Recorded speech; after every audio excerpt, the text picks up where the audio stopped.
Nathan's ship broke apart the moment it hit the thick clouds of Felinaranine. Alarms screamed in his ears.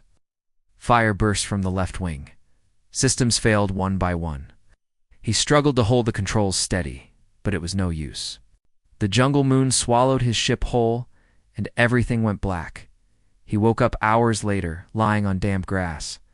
Broken branches surrounded him. His left arm hurt, and there was blood on his shirt, but nothing felt broken. His eyes blinked against the sunlight that filtered through tall, strange trees. The air smelled like flowers and smoke. Birds, at least they looked like birds, chirped in a high pitch. He sat up slowly, dizzy. His ship was gone, smashed into twisted metal nearby. He called out for his crew, but no one answered.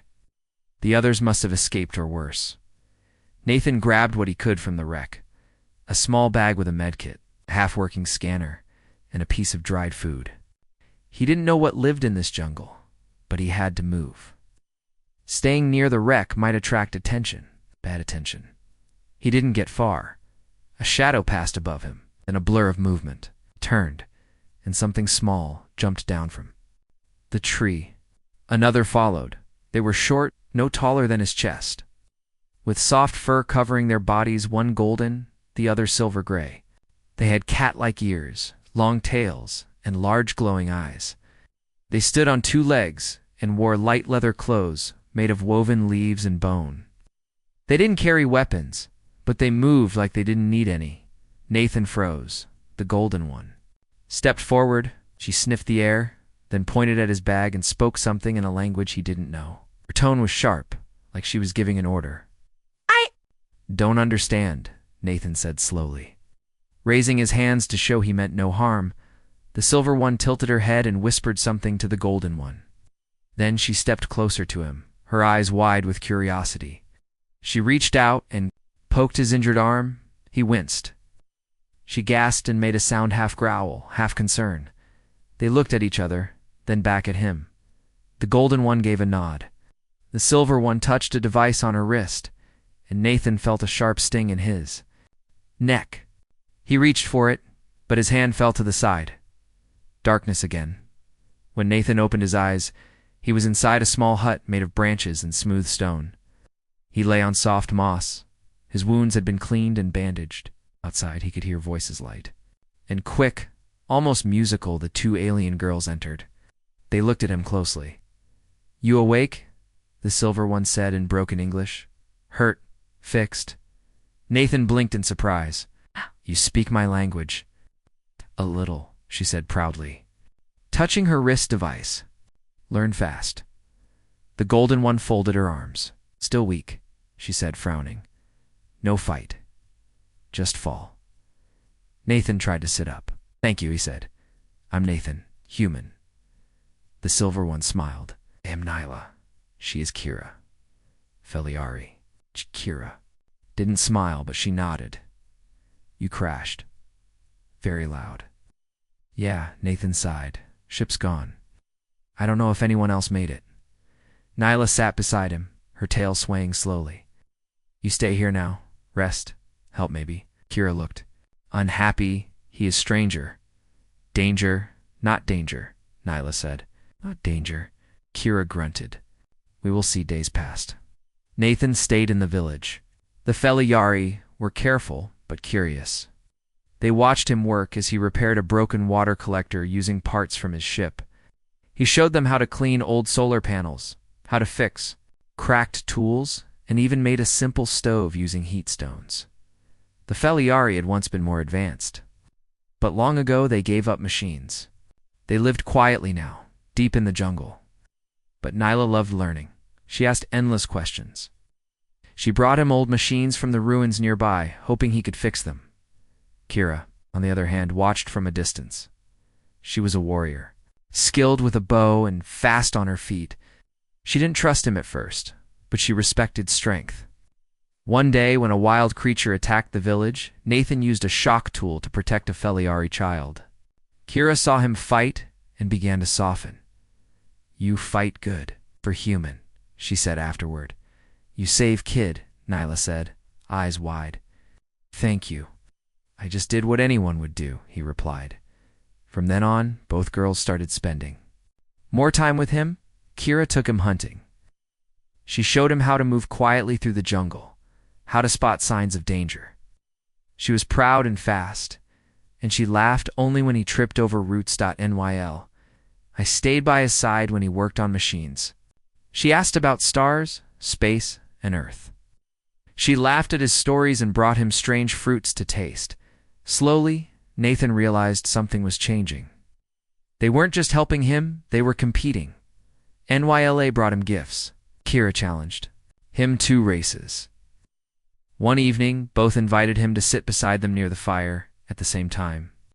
Neither backed away. He felt the tension but didn't know what to say. The other villagers started to whisper. They saw what was happening. Feliari were not known for sharing, and Kira and Nyla were sisters. One night, Kira stood up during the evening meal. "He will choose," she said loud and clear. Everyone went quiet. NYLA stood too. "He will choose," she agreed, but her voice shook. Nathan looked at them, heart pounding. He had come to this world by accident, but now he was part of something bigger. He didn't want to hurt either of them, but soon he would have to make a choice. The village stayed quiet after Kira's words. The fire crackled softly, and the stars above Felinarinine shimmered between the tall jungle trees. Nathan looked at Kira and then at Nyla. Both girls stood firm, their eyes locked on him, waiting. He opened his mouth but said nothing. He wasn't ready. Kira crossed her arms. "You must choose. Not tomorrow. Soon." Nyla turned away, hiding her face. "We cannot both feel this. Not forever." Nathan nodded slowly. "I understand. Right now, I need time." The elders didn't speak. The Feliari rarely interfered in personal matters, but the others in the village began to keep a closer eye on the 3 of them. The next morning, Kira was gone. She had left early to hunt. Nyla brought Nathan soft fruit and roasted root vegetables. She sat beside him in silence. "You are kind," she whispered, "and smart. You fix what we forgot." Nathan gave a small smile. "You helped me too." She looked at him, her ears twitching. "Did I?" "Yes," he said. "You were the first one to talk to me. You made me feel safe." Nyla smiled, but it faded fast. "But Kira is strong, brave. She protects. You like her too." Nathan didn't answer. His heart felt heavy. This wasn't a game or a joke. Both girls cared for him, and he cared for them. Later that day, he walked through the jungle alone, trying to clear his head. The scanner in his bag beeped softly, a nearby wrecking old machine buried in vines. He cleared the plants and found an old communication beacon. It was damaged, but not beyond repair. If he fixed it, maybe he could call for help. Maybe he could return to space, to Earth. But the thought didn't bring relief, brought confusion. He was starting to feel like this place mattered a shadow. Passed overhead. He turned to see Kira on a tree branch, bow in hand. "You walk noisy," she said, jumping down beside him. "Maybe I wanted someone to find me," he replied. She looked at the beacon. "What is it?" "A way to call my people." Kira nodded. "You want to leave?" "I don't know." Kira frowned. "Why not?" "'Cause this place is different. It feels alive. I'm not just some visitor anymore." She looked at him closely, then asked, "And Nyla, she part of that feeling?" Nathan hesitated. "Yes, and so are you." Kira looked away. "We used to be close, always together. Me and Nyla. We fight because of you." "I didn't mean to cause that." "I know," she said softly, "but it still happened."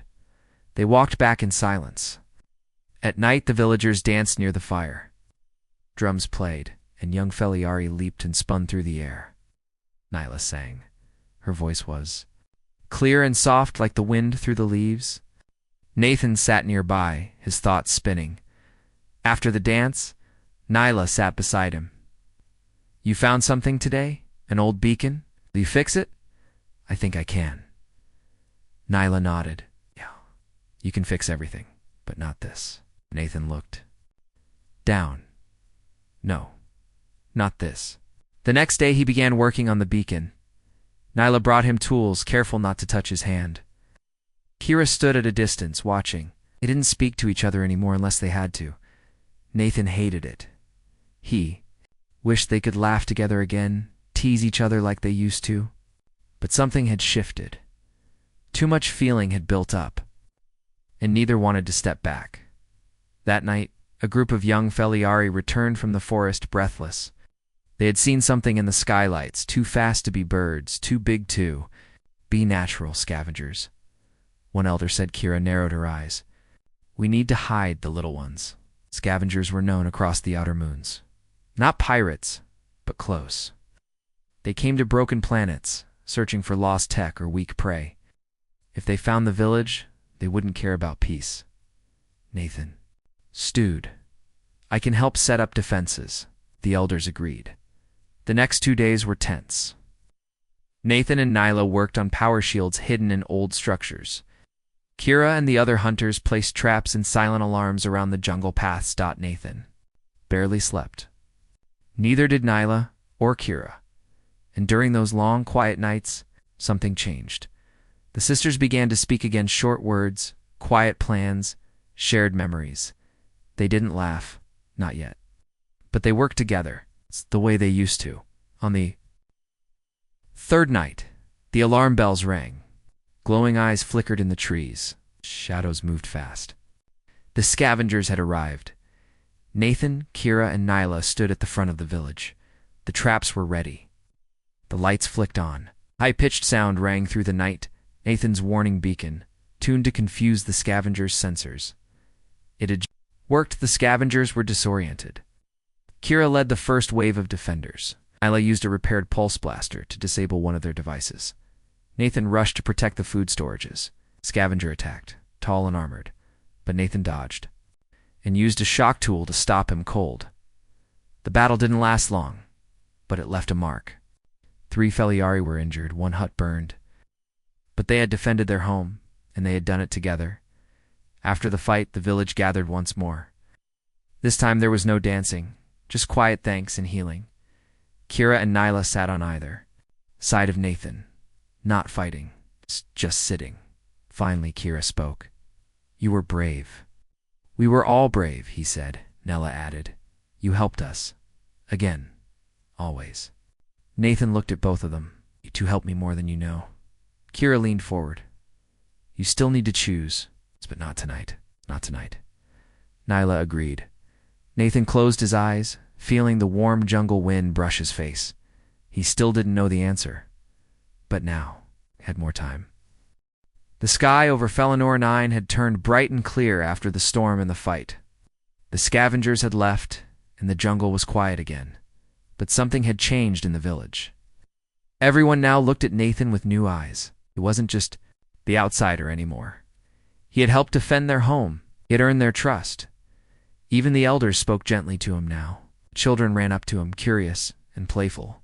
But the two who mattered most, Kira and Neela, remained close, always near, always watching. Nathan fixed the beacon during the quiet days that followed. It had taken damage during the scavenger attack, but he believed it could still work. Day, he sat near the edge of the village, tuning wires and checking the small screen. Kira sometimes joined him, handing him tools or sitting in silence. Nyla would come later with water or snacks, asking if he had made any progress. Both tried not to speak about the choice anymore, but it still hung in the air like heavy rain waiting to fall. One morning, Kira came to him with 2 spears in hand. You work too much, she said. Come, we hunt. Nathan looked up from his tools. I'm not a good hunter. Doesn't matter. You need to move. Too much thinking hurts your face. He laughed and stood. Okay, let's go. They walked deep into the jungle, stepping over roots and ducking under low branches. Kira moved fast and silent, like a shadow. Nathan tried to follow, but she often had to stop and wait for him. You walk like a tree falling, she teased. Thanks. He smiled. They found small animal tracks near a stream. Kira knelt beside them. See this? Not fresh, but close. We wait here. They sat quietly. Birds chirped above them. Kira looked at him for a long time before speaking again. I used to laugh more, she said, before you came. Nathan glanced at her. Because of me? Yes, but not in a bad way. Just things changed. He nodded slowly. I didn't mean to come here, but now I feel like I belong. Kira looked at him with sharp, serious eyes. You do. But feelings are messy. I thought I could win you. Then I hated Nyla. Then I missed her. You still care about her? She is my sister, Kira said softly. I always will. Nathan placed his hand on hers. You are strong, Kira, not just with your bow. But inside, she didn't move her hand away. After a while, they caught nothing. But Kira smiled as they walked back. Next time I make you climb a tree. Please no, Nathan laughed. Later that day, Nyla brought him a device she had found near the old ruins. It was half buried and covered in vines. Can you fix this? She asked with hope in her eyes. Nathan took it, brushing off the dirt. A data reader, maybe. Where did you find it? Near the cliff? The old place our people left long ago? He nodded. I'll try. She sat close, her tail brushing the ground behind her. She watched as he worked, asking small questions now and then. After a long silence, she finally spoke. Do you think about going back? To your people? Yes, he said quietly. Right. But less than before. Why? Because this place feels more real than anything else, more alive. She smiled. I'm glad he paused. Nyla, you're smart, curious. You remind me of people back home who always asked why things worked. But better looking. She teased, ears twitching. He chuckled. Yes, much better. Her smile faded. But Kira is strong. You like her too. I do. And we wait again, she said. But it's hard, he nodded. I know. That night the elders called a small gathering. They asked Nathan to speak, not about machines, but about Earth, his home. He stood in the center, nervous, but began to talk. My world is different, he said, loud, full of light. People rush everywhere. But they also dream. We build, we explore. The Feliari listened closely. Even the children sat still. We made mistakes, Nathan admitted. Many, but we try to fix them. Sometimes it takes years, sometimes longer. But we don't stop trying. After the speech, the villagers clapped softly. Kira and Nyla stood near the back. Their eyes met for the first time in days. Later, they sat together beneath the trees Nathan. In the middle, NYLA spoke first. We can't keep this going. The tension, the hurt, Kira agreed. We were sisters before. We should still be. Nathan looked at both of them. I don't want to break that. Then don't, Nyla said. But still, choose. When you're ready, Kira added, we will wait, but not forever. Nathan nodded. Soon, I promise. A few days later, the beacon beeped. A signal. He stared at the small screen, blinking. Someone had picked it up. A distant ship, maybe human, maybe not. He didn't know yet. He turned it off. Not yet. Not until he made things clear here that evening. He walked to the edge of the village, where the trees opened to a cliffside view. Kira and Nyla were both there, watching the sunset. Nathan stood. Behind them, quiet. They didn't turn, but they knew he was there. It was almost time, but not just yet. Tomorrow. The next morning, Nathan woke early. The jungle was still dark, but the sky was beginning to lighten. He stepped out of his small hut and took a deep breath. The air smelled fresh, with a hint of fruit and damp earth. Birds began to sing softly. In the trees, he walked toward the village's edge, where he had hidden the beacon. The signal had come again late last night. It was faint, maybe a ship passing nearby. He had turned it off again. Not because he didn't want to go home, but because something here mattered more. As he reached the beacon, Nyla was already there, kneeling beside it. You didn't answer the signal? She said without turning. I know, Nathan replied. She. stood slowly and faced him. Why? 'Cause it would have meant leaving without saying what needs to be said. She looked at him for a moment, then say it soon. Before he could answer, loud shouting came from the village. They both turned to Feliari. Scout ran in, breathing hard. Ships, too, landing near the old ruins. Kira arrived next, bow already in hand. Scavengers again? The scout shook his head. No, different, larger, no flags. They moved slow, but careful. Nathan frowned. Military? Maybe. Kira said, not ours. The village shifted quickly into defense. Elders gathered children and supplies. Warriors checked weapons. Traps were reset. Nathan turned to the sisters. If they're not scavengers, they might not attack. Let me try speaking to them, Kira growled. What if they shoot first? Then you're close enough to protect me, he said with a small smile. Kira didn't like the idea, but she nodded. They moved through the jungle toward the old ruins. Kira led the way, fast and quiet. Isla followed close, checking a small device for energy signals. Nathan stayed between them, holding a simple translator in case they needed it. They reached a cliff overlooking the ruins. Below, 2 large ships had landed. They weren't human. Smooth metal, dark purple with green markings. Alien, but unknown to Nathan. He raised the scanner. No life signs yet. Maybe inside. Or hiding, Kira whispered, as they watched. A side door opened. 5 figures stepped out tall, armored, and carrying tools. Not weapons. Nyla squinted. Explorers. Maybe, Nathan said. Let's get closer. They moved down quietly, using vines and broken stone for cover. When they reached the lower path, Nathan stepped out first. The explorers noticed him. They raised their hands, not weapons. A leader stepped forward. You are human, the alien said in rough English. Yes. My name is Nathan, the leader. Looked surprised. We received a signal. Came to check. Did not expect you. This is a peaceful village. We mean no harm, Nathan said. The leader nodded. Understood. We scan and go. No trouble. On the rocks. Kira watched carefully. Her bow was still ready. Nyla held her breath. Nathan turned. If you scan, do it fast. This land belongs. To the Feliari? The alien hesitated. Feliari. Yes, Nathan said. They live here. They protect this place. The alien looked around, then at his team. We go. No record of this place. We'll leave it alone. They returned to their ship, slow and respectful.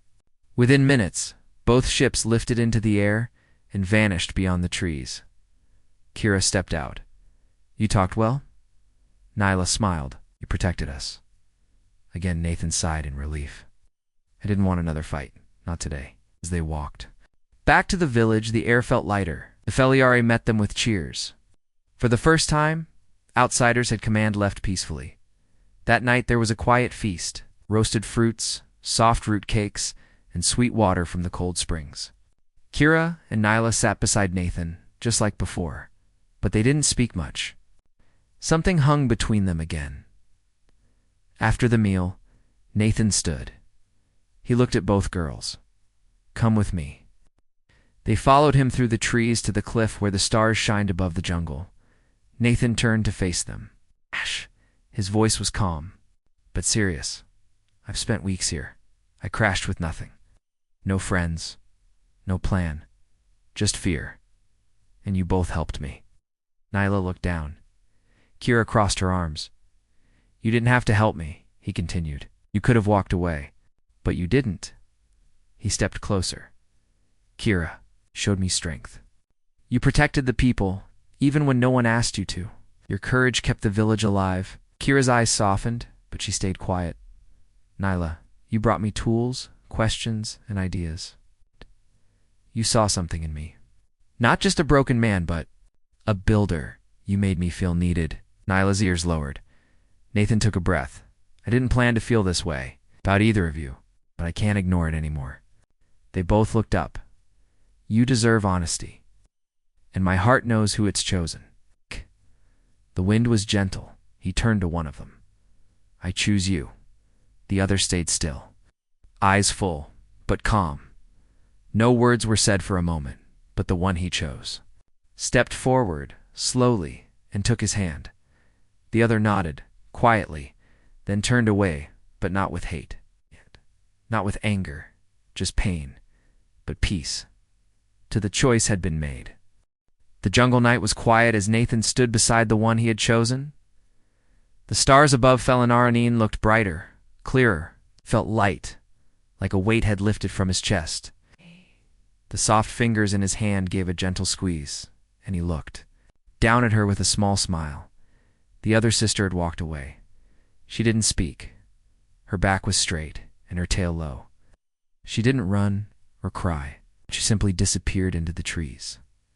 Nathan wanted to follow, to say something, anything, but he knew this moment wasn't about fixing everything. It was about being honest. The girl beside him looked up. "Thank you for speaking your heart. Should have done it sooner," he said quietly. They stood there for a while, not needing to speak, just feeling the breeze, the forest, in each other's presence. Back at the village, the mood had shifted. The choice had been made, and even though it hurt one of them, the tension that had gripped the village for days finally began to ease. The next morning, Nathan went to the work area where he kept the old machines and tools. He picked up the damaged solar battery he'd been meaning to repair and sat down, letting his hands keep busy. Working helped him think. He didn't expect to see her Kira. She stepped into view slowly, eyes tired but calm. She didn't speak right away. Instead, she sat on a rock across from him and watched. Nathan stopped what he was doing and looked at her. "Kira, no," she said softly, raising a hand. "Don't say sorry." He waited. She took a breath. "I'm angry, but not at you or her. Just at the ache inside me." "I understand. It will pass," Kira said, eyes looking far away. "It always does." Nathan nodded. "I never wanted to hurt you." "But you didn't lie," she said. "You chose, and that matters." He reached across the space between them, not to touch but to let her see his face clearly. "You are brave," he said, "and I'm still your friend. Always." She didn't answer, but her eyes grew wet. She stood, and before she walked away, she said, "Make her happy, or I'll challenge you to a spear match." Nathan chuckled, though his heart ached. The days that followed were quieter. The village returned to its normal rhythm. Children played in the sun. Hunters left in groups. Elders tended to the gardens. Nathan, for the first time since crashing on Felanarnon, felt like he was part of it, not just helping, but belonging. The girl he had chosen stayed close. They walked together, fixed broken tools together, even sat under the trees just to watch the wind play with the leaves. Her presence gave him peace, yet something still pulled at Nathan's thoughts. The signal, the beacon still worked. Someone out there knew he was alive, and they might come looking. One night while everyone slept, he walked alone to the cliff. The beacon sat where he left it. A small screen blinked softly. He turned it off again. He didn't want to leave, but would someone come anyway? Thinking again, came a voice behind him. It was her. He smiled. "Can't help it." She stepped beside him. "You miss your people," sometimes he said. "But it's not just about missing them. It's about knowing they might come here. This place, it's special. I don't want them to ruin it." She nodded. "Then don't let them." Nathan looked at her. "You really believe I can protect all this?" "You already have." "More than once." He looked at the forest, the stars, then at her. "What if they send someone to take me back?" "Then we stand in front of you," she said firmly. "Together." Felt her strength in that moment. It reminded him that he wasn't alone, not anymore. The next day, he went to the elders and told them everything about the signal, about the possible arrival of humans, and about his choice to stay. They listened. Quiet, calm. After a long pause, the oldest elder spoke. "You have changed this village, human, and now you say you do not wish to leave?" "I don't," Nathan said. "Not if I'm welcome." The elder nodded. "You are." Cheers filled the village. Later that evening, Nathan was no longer the guest. He was now a member. And Kira, she was there too, clapping with the others. When their eyes met, she gave him a small nod. Not everything was healed, but the wound had begun to close as the sun set. The girl he had chosen stood beside him, tail swaying gently. "You really are staying," she whispered. "Yes," he said, "because this is where my heart is now." She leaned into him. The stars above glowed brighter than ever. Weeks passed after Nathan chose to stay on Felinarini. The jungle was greener, skies clearer, and the village more peaceful than it had been in a long time. The Feliari had returned to their normal routines, but something felt different now. They were no longer hiding from the outside world. Instead, they were preparing for it. Nathan helped build stronger defenses, but he also helped repair beauty. Old music stones were brought back to life. Broken lights were fixed to glow softly at night. Children played under the repaired sky-glass roof near the center of the village. Everything was coming together, piece by piece. The girl Nathan had chosen stayed by his side every day. They shared meals, jokes, quiet moments, and long walks through the forest. Her presence gave him peace, like he had found a second home inside a world he had once feared. One morning, Kira approached them while they worked on a new water system near the spring. She looked better, more rested, more calm. She even smiled. "You forgot to seal this pipe," she teased, pointing at Nathan's mistake. Nathan looked at it, laughed, and wiped his hands. "You're right, I blame your loud footsteps," Kira chuckled. "I walk like wind, you're just too slow." "Ah!" The girl beside him smiled at her sister, and for a long moment, there was no tension, only warmth. The three of them stood together, as if the past pain had faded just enough for healing to begin. Later that evening, a strange noise echoed from the jungle. A deep hum, followed by a low roar. The villagers looked to the sky. A ship, large, slow, not scavengers, and not explorers. This one was human. Nathan's breath caught. He didn't expect them to come so soon. His old people. His old world. The elders gathered quickly. Kira and her sister stood beside Nathan. "What do we do?" Nyla asked softly. "We don't hide," Nathan said, "but we don't run to them either." The ship landed near the wreck of his old vessel. Dust rose. The trees bent. A ramp lowered, and 3 figures stepped out. Wearing clean suits and carrying scanners, Nathan walked forward alone, slowly. One of them noticed and removed her helmet. Her face was kind. She looked surprised. "You're alive," she said. "AM," Nathan answered, "and I'm staying." She looked confused. "What do you mean?" "I mean, this is my home now." The woman glanced at her team, then back at him. "We came because of the beacon. Your signal said you needed help." "I did, but not anymore." They didn't understand. "Not yet. We need to document this place," she said. "Report back." "You can do that," Nathan said, "but only if you respect it." "And if we don't?" Nathan smiled, calm, but firm. "Then you'll have to get through the Feliari and me." Behind him, Kira and Nyla stepped out of the trees, followed by a few others.